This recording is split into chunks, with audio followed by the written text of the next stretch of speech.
You are listening to Single Smart Female. This is Jen, And Jen. letting it all hang out for your love life. Examining your dating experiences and answering your hot topic dating questions. Just you and us. Jen squared. No topic is off limits and no filters involved. We are here to help you do dating on your terms. If you have a question you would like us to answer or would like to immediately upgrade your love life with our collection of classes and exclusive merchandise, meet us over now at singlesmartfemale.com. Hey, Jen. Yes, Jen? Time for you to start the show this time. Oh, is it? Yes. Oh, well, hello. No.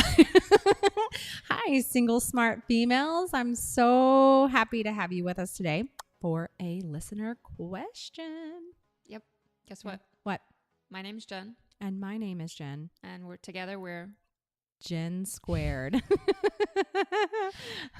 Twice the charm. Mm-hmm. Exactly. Lucky Charms. After me, Lucky Charms. Two of the hottest, geekiest, adored women you will ever meet. Yes, that's part of our charm, our geekiness. Mm-hmm. Our weirdness.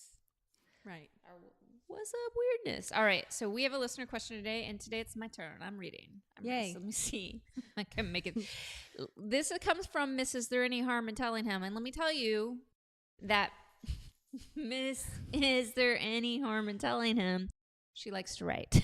Yes. She's a writer. And she comes from the UK. No, she's actually American in the she UK. Is. Mm-hmm. What a trickster. Yes. Thanks. Very deceiving. Well, I like that. Yeah. I love that she went overseas. So I'm going to do a lovely American accent for you guys today. Awesome. I sound exactly like her. It's going to be a challenge, but I know you're up for it. All right, Miss American in the UK. Actually, Miss Is There Any Harm in Telling Him? She is 30. She's writing us again from London, England. And she says, Dearest Jens, I am an avid traveler. And 4 years ago, while on holiday, she says holiday. She's lost the word. Vacation. It's vacation. She's in the moment. Yeah. I met an amazing guy. We had instant chemistry. Hit it off right away. Got intimate quickly and just got on like fireworks. Bow, chicka, wow. That means they did the nasty. No, I'm just kidding. I don't actually. It doesn't mean that. But we lived in different countries. He still took my number and we would still text from time to time. For the 4 years that followed, we kept in touch. Not super regularly, but the occasional text. I admit I often initiated, and he definitely would engage and kept the conversation going. And when we were in the same country, we would get together and have a great time and great sex. Okay, so yeah. Oh, you were right. I was right. We are super comfortable around each other in spite of having spent little time in the same space together. It's because you confine that space. You got it. Bow, chicka, wow, wow. Ow, baby. Yeah. And we can laugh together and tease each other. I like that, by the way. Have more serious conversations and just sort of fit together. And that includes physically. It's like the perfect puzzle piece. At first, I thought it was the perfect pizza piece. No, it's not pizza piece. Sounds good. So, seriously. A year ago, I moved, and while it was absolutely under no circumstances for him, it was the city that he lives in. Yeah. Super interesting. This gets good. I needed to sort out my life and figure myself out and settle in, so I didn't reach out to him to tell him I moved first. I intended to just because I didn't want to be dishonest, but ended up in a relationship with somebody else. In retrospect, more interesting. yeah, this gets really, really good. In retrospect, not my wisest moment. Actually, it might have been. You never know. With someone I had a past with. That relationship, even our mistakes, can be a good thing. Not my wisest moment. Okay. See below. Not following adored woman mantra. Who I knew I would not have been comfortable with me getting together with somebody I had a past with. I, for some reason, don't understand that. Maybe you can explain that to me. That relationship ended and I allowed myself to mourn and then pick up and have started my mantourage dating. Thank you for this tip. It is so awesome. It's not a tip. It's a way of life, ladies. A way of life. It's so awesome. Yes, it is. But there was always a what if. What if I could make him this perfect fit man part of my mantourage to figure out if he might actually be someone for me? I'm not obsessed or hyper-focused on him, but it was so great that I felt like I was not exploring my full romantic potential by not seeing what might happen. So I messaged him to see if we could get together. Romantic fairy godmama. He's seen someone. Okay. I actually probably should get some sound effects for us. We'll just do them ourselves. Okay. Yeah. I apologize in advance. I love that he was upfront and told me this. Pretty much his exact words were, yes, let's get together for a drink, but it can be just that because I'm seeing someone. From the get-go, no bullshitting around. But I'm bummed, and I kind of want to tell him how I feel. I said, yes, let's get together, but I have allowed myself to be too busy since because I felt awkward about it. Technically, he's someone else's, and I absolutely do not want to be the other woman. I was intentionally ended up in that role a few years ago, and it was the worst. Oh, unintentionally. Unintentionally. Yeah. Oh, yeah, that's a really important word. I apologize for that error. Super important. She was not in that position intentionally. It was unintentionally. Mm-hmm. But I can still see him. The question is, but can I still see him and tell him I'm interested or that I like him and would want to see him if he wasn't seeing someone else?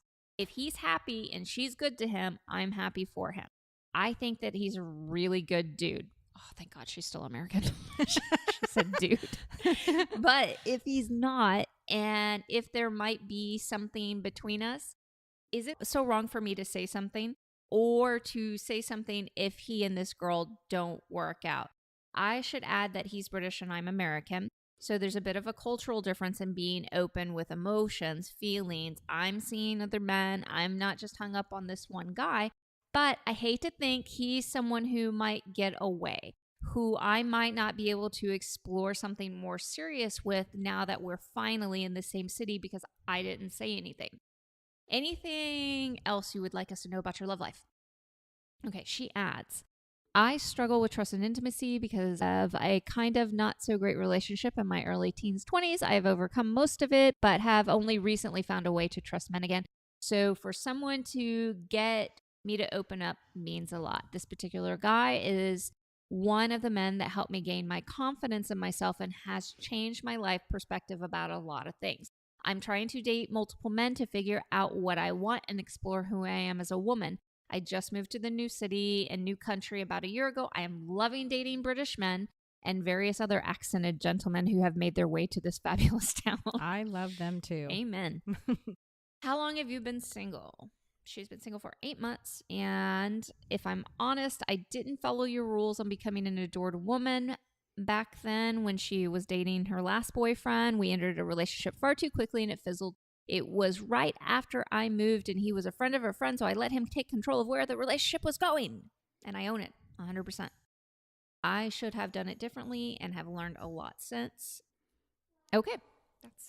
That's a very interesting topic to discuss. So she's got a guy that she really liked at some point. There was a great connection. She moved to the country that he lives in and didn't tell him she was moving over there. Mm-hmm. Ended up with somebody else. Mm-hmm. Let him take control of the situation and it got into a relationship really quickly. And it fizzled out. Now, when she reached out to the dude, the dude. You know why I'm picking on her, right? About that. Because I have one of my close girlfriends from years ago. She's American. She moved over there and she adopted every British idiom and everything over there. It would drive me nuts. I'm like, remember, you're American. British people say those things. Well, I have to tell you, Jen, when I moved to California, I started picking up things that Californians say. Like they don't call highways just, Highway 54. They call it the 54. Oh, really? And now I do it. Well, that's actually kind of cool. I like that. I resisted at first, but after a year, I took it on. I love listening to English people speak, but there's something about Americans who do that because I did it too while I was living over there. I started doing. I was so mad at myself. Like, no, I'm not going to do this. Let's reset. We broke apart in the tea party. No.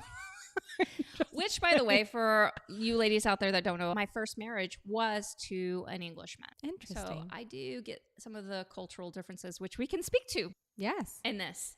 Let's do it. Yeah, let's do it. Let's do this. So curious, Jen, too, with one N. What do you think? Jen with one N. That's me. Wow. Yeah. Okay. Gosh, I have that one that I always wonder about. Do you remember the pilot? Oh, gosh. Yes. Do I remember the pilot? Oh my gosh. I still think about him right now.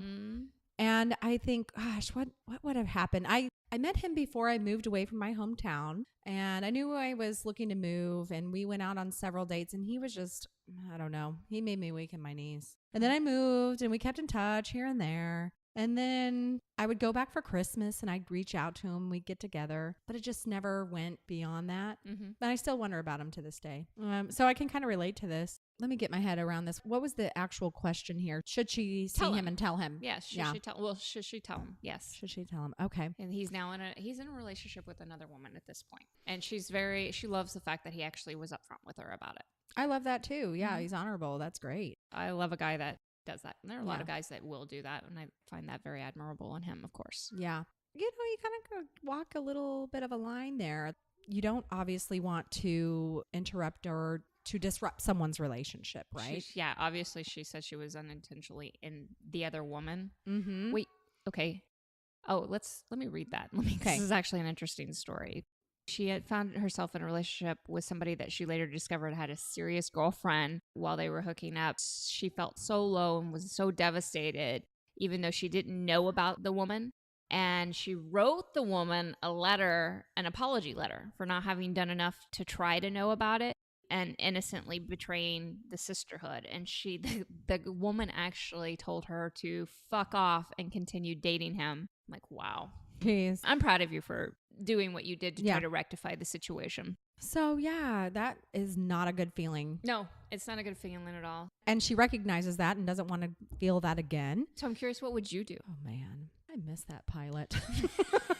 I think it's okay to tell him in a certain way. However, I would build your entourage right now. Mm-hmm. And then I guess I would talk to him and let him know how you feel. What do you think, Jen? I have very direct feelings on this. She has to take into account where she's at.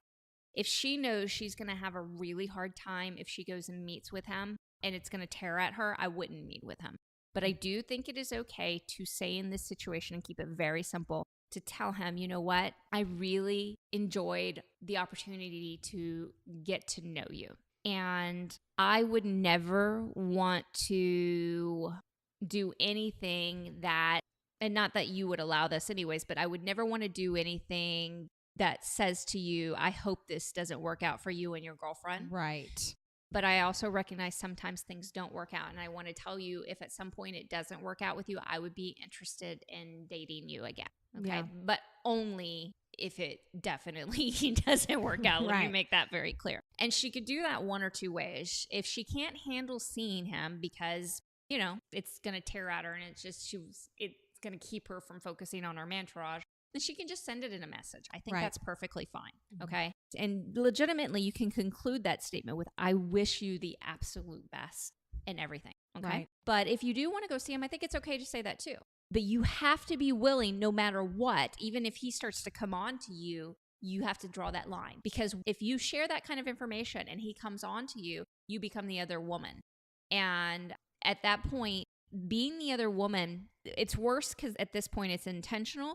But regardless, if he goes straight back to the other woman and breaks up with her, guess what happens? He comes back to you, he starts dating you. You've got doubts in your head about his loyalty after that. It has to be very clear, and you have to be able to hold your boundaries when you let somebody know something like that. I think it's perfectly fine to do something like that, but you have to be very willing to hold a boundary, hold a line. And if you can't, then don't do it. Right. Under any circumstance. Right. As we sit here and talk about it, I guess the more I think about it, the more I think the message route would be the route I would go, only because I would be too afraid of that line getting crossed. So, I mean, that's just me personally. I think a message would be what I would do. See, now, I personally, I have no problem with that because I have gotten so good at holding boundaries like that, no matter if there's intense chemistry or not. It doesn't bother me at all. I like the intense chemistry and knowing that I don't ever have to cross that line. I am a firm believer that we can choose as we develop our romantic boundaries and our strength, that we can easily choose when we engage and when we don't. I will say if we're weaker to it, we haven't strengthened as much, then of course stay away. But the notion that we just fall into somebody's arms or that we just couldn't help ourselves is bullshit. Yeah. In my estimation, just absolute bullshit. And I believe, Miss, should I tell him, she'll make the right decision for her. And that's what the most important piece is that you have to make the right decision for you and still be respectful of your sisterhood at the same time. And I think it's okay to do that. If somebody told my husband, I would be okay with that. Oh, nice. I absolutely would be okay with that. I'm not going to fault her for doing. I don't think that she's a homewrecker. Now, if she came in and said, hey, whatever, if you want to do something right now, yes, then I would have a real issue with her. But her just telling him, I have feelings for you and I wanted you to know that, I'm okay with. Yeah. How do you feel about all that? Well, that's a good question, Jen. I guess a part of me would feel scared if somebody told my guy that. Mm-hmm. So I don't know. I've never really thought about it. I'm on the hot seat.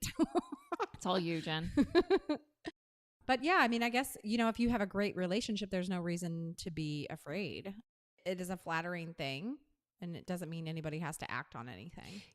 I used to be with my first husband, the English guy, the English dude. I was a very jealous woman. Mm-hmm. And our relationship was a mess because of it. So I decided when I started dating again that I was done with the jealousy. I was just absolutely done with it. I was going to recognize my romantic worth and recognize that I was valuable enough that a man didn't need another woman if he really truly wanted to be with me and wanted to commit to me. And it was such a profound realization. The other piece of it was that I also knew that as I explored mantourage dating and as I stepped into all my different opportunities with dating and explored who I was romantically, that if something happened between my husband and I, or happened between whoever I ended up with and it didn't work out, or if they passed away or something like that, that I could still find love. That was such a powerful piece of me that it enabled me to let go of the fear of something horrible happening. Mm-hmm. So I 100% know that my husband wouldn't do anything, but let's say he did. Let's say he ended up being that guy. It would hurt. And on the same page, I would move on and do even better. That's what happens when you walk in this world of being an adored woman. Yes, you might experience things that don't feel well, but you realize that even in those things that are horrible, there's an opportunity for something much better for you. And you will have it if you keep in line with that and keep knowing that and keep taking steps towards that no matter what. Okay, lover girl, it's time for the final thought on today's show. Being an adored woman means at times you will have to make difficult decisions. Make sure your decisions first honor you, and second, honor your sisterhood. This show is brought to you by Irresistibility, expert help for women with online dating. Are you experiencing inbox crickets or real-life crazies? It's not you, it's your online dating profile. Let us help you do online dating that leads to real-life love and romance. Go to helpmeonlinedate.com and we will send you the first 2 video chapters of our program for free. Hey, lover girl, this is Jen again. Don't forget to subscribe to the show in your favorite podcast app, as well as share Single Smart Female with all of your single smart girlfriends. And if you would like to play around and learn more about mantourage dating, come see me at singlesmartfemale.com. Talk to you next time.